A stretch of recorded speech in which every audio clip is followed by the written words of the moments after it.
Hello, I'm Karl Wiegers, author of Successful Business Analysis Consulting, Strategies and Tips for Going It Alone. This is the 12th in a series of videos sharing some powerful advice from the book.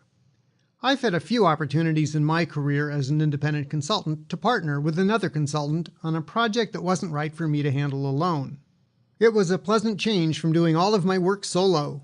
In this episode, I'll give some reasons why multiple consultants might decide to work together and present some tips to help make such a collaboration successful. One disadvantage of being an independent consultant is that you might miss out on interesting projects that are not quite an exact fit for you. There could be several reasons why you might decide to partner with someone else on a project together. A client might present an appealing opportunity that's bigger than you feel comfortable handling on your own.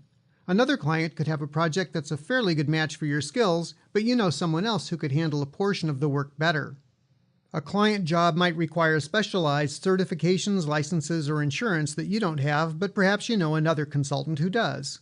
Or maybe a client calls with an interesting opportunity, but some aspect of it doesn't appeal to you, like an extended on-site period, an excessive time commitment, or more travel than you want to do. If you encounter a situation like this, think about other consultants you know who might be suitable partners. Sometimes another consultant might come to you with an opportunity like this. I've had both of those experiences, and they both worked out well. I also learned the importance of laying a solid foundation for the collaboration before you make the commitment. So here are several tips to keep in mind if you're contemplating a consulting partnership. One issue to consider is the nature of the business relationship between you and the other consultant. In one case, the other consultant and I both had relationships with the client, so we contracted with the client independently even though we were working on the job together.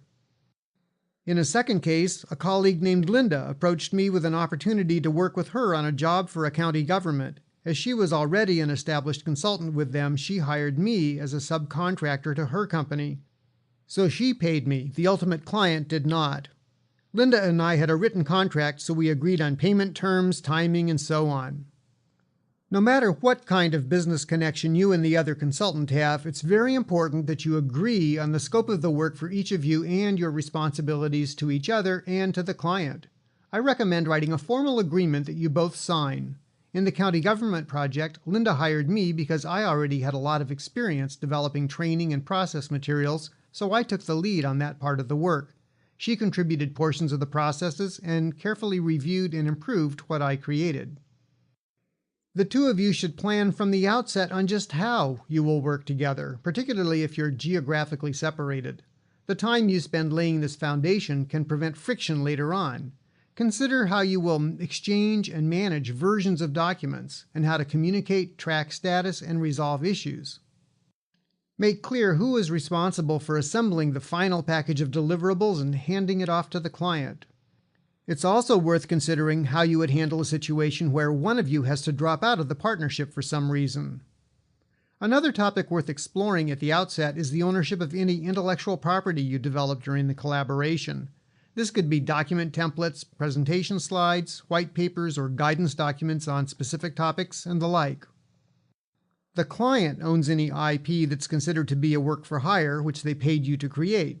However, you might develop some material one of you would like to be able to use with other clients.